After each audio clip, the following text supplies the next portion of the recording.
Oi! Hoje é a resenha do conto A Janela Aberta, escrito por Saki, aqui da sua coletânea Um Gato Indiscreto e Outros Contos, dentro do nosso projeto Contos do Meio-Dia, edição 2020. Minha tia já vai descer, Mr. Nuttall, disse uma jovem de 15 anos, muito senhora de si. Enquanto isso, o senhor precisa fazer o possível para me aturar.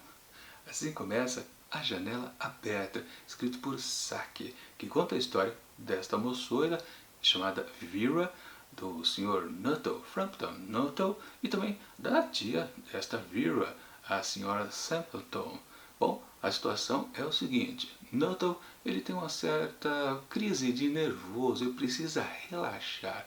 E a sua irmã, que já havia passado uma certa temporada ali na localidade onde fica a casa da Sra. Sampleton, recomendou ele para ela através de uma carta de recomendação. Literalmente, ele nunca viu na vida a Sra. Sampleton, muito menos a sobrinha. E digamos que ele está completamente desconfortável ali fazendo aquela visita, né? Forçando as situações. Ou seja, ele já meio que sabe que essa senhora não vai receber ele muito bem, né? No máximo, da cordialidade possível. E vai ficar nisso. No fundo, ele sabe que ele não vai conseguir relaxar.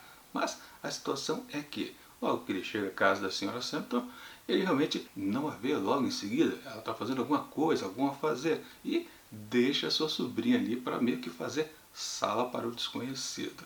Você pode se perguntar, bom, disso aí rende alguma boa história? Bom, eu posso dizer que sim, porque essa história aqui tem tons sinistros, macabros, e aos poucos tudo isso vai se revelando. Mas eu não vou dar mais detalhes, porque senão estraga a experiência de quem ainda pretende ler este conto. Minha avaliação do texto. Com certeza aqui nesse conto temos aquele outro tipo de saque, diferente do habitual que a gente vê aqui nessa coletânea. Aquele tipo de história onde ele oferece pra gente sempre aquele comportamento insuportável dos ingleses de serem sarcásticos um para com os outros. Claro, esse tipo de história sempre rende bons momentos engraçados. Não é aquela comédia rasgada, como eu sempre digo, aquela coisinha que você ri de leve, mas sabe que no fundo, tudo aquilo ali é uma grande tiração de sarro do autor. Mas ele também tem um tipo de história que é muito interessante também, que é aquela onde temos os tons sombrios. Sim, ele gosta de meter um pouco de medo também em seus leitores. E no caso aqui, a gente pode dizer que é deste segundo tipo. Claro que no começo parece que a gente vai encontrar mais uma história que também tende ao sarcasmo. Vou colocar a situação aqui do Nuttall. Ele é um sujeito que está à flor da pele, ele precisa relaxar. Então ele vai para longe de onde ele vive e procura novos ares. Literalmente, topar com pessoas, inclusive desconhecidas, naquela de tirar tudo que ele conhece da cabeça e tentar relaxar um pouco, pelo menos, do que ele está sentindo. Seja lá o que tipo de coisa provocou tanto estresse nele. O que importa, como eu já coloquei, ter que ficar conversando aquela coisa jogada fora com uma garotinha de 15 anos, a Vera. E daí que realmente tem um mote aqui da situação, porque digamos que ela é do tipo que gosta de expor a realidade da situação. Sabe criança que não gosta de colocar certos floreios? Já vai direto ao ponto? Pois é, ela logo expõe as intimidades de sua tia. Ela diz para Nuttall, e eu vou dizer isso sem dar muitos spoilers, que a tia já não bate bem da bola, tá meio maluquinha. Ou seja, a situação já começa a complicar para Nuttall, porque literalmente ele foi até aquela localidade e vai topar justo com uma pessoa que não está bem da cabeça, ou seja, isso não vai dar certo. Mas, como eu disse, essa é uma história aqui de assombro, ou seja, não é apenas uma questão da garotinha dizer algo que vai manchar a imagem da sua tia.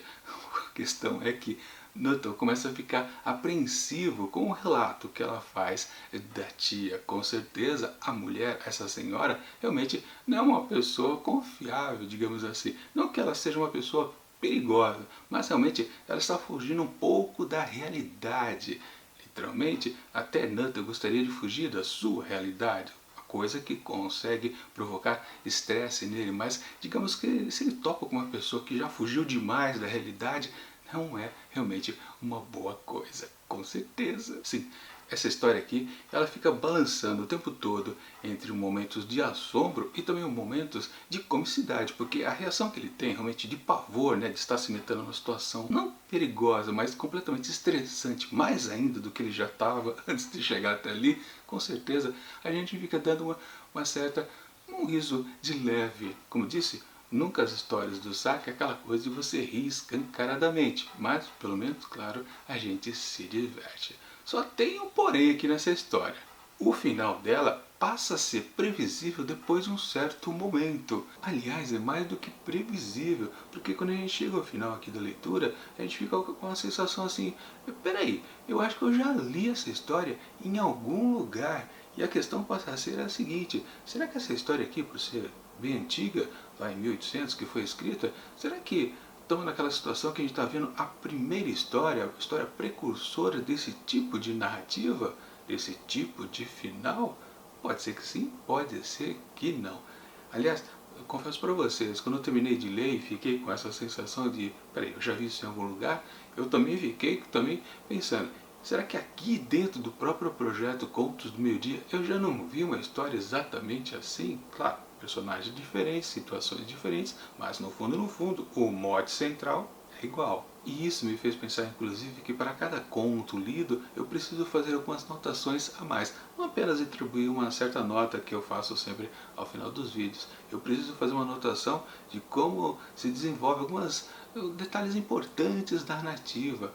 Porque parece que eu acho que vou ter necessidade disso no futuro. Tipo, fazer um apanhado geral de, sei lá, 2, 3 histórias que têm a mesma estrutura e tendem ao mesmo final. É uma boa experiência a se fazer daqui a alguns anos, digamos assim, quando acumular bastante conto lido, né? Já estamos na casa de 500 já lido com uma certa folga. Mas enfim, voltando aqui ao assunto. Sim, essa história aqui tem um tomzinho de já foi vista em algum lugar. E naquelas, não só em literatura, como também no cinema, na TV, qualquer outra mídia, até no teatro com certeza.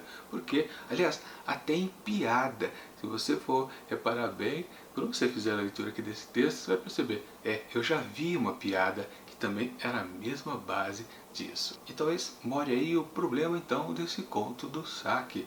Ele é previsível, tão previsível por ter sido talvez um precursor desse tipo de história, que acaba sendo um pouco fraco. Não sei se vocês acabam caindo nessa situação, tipo, não ter lido um clássico da literatura, por exemplo, e, na verdade, um clássico escrito muito tempo atrás, talvez um século atrás, e depois, na sua própria existência, sem saber que existia uma obra tal parecida, você viu ao longo da sua vida, seja na própria literatura, ou no cinema, ou na TV, histórias derivadas lá daquela. E aí, tipo, você já sabe esse tipo de estrutura, um certo final meio que padrão. E aí, quando finalmente cai na sua mão o original, a fonte verdadeira, aquele romance, aquele conto lá escrito antigamente, você fala, que história, eu já sei, eu já conheço isso, não tem graça nenhuma. Na verdade, né, você viu as cópias, cópias entre aspas, né?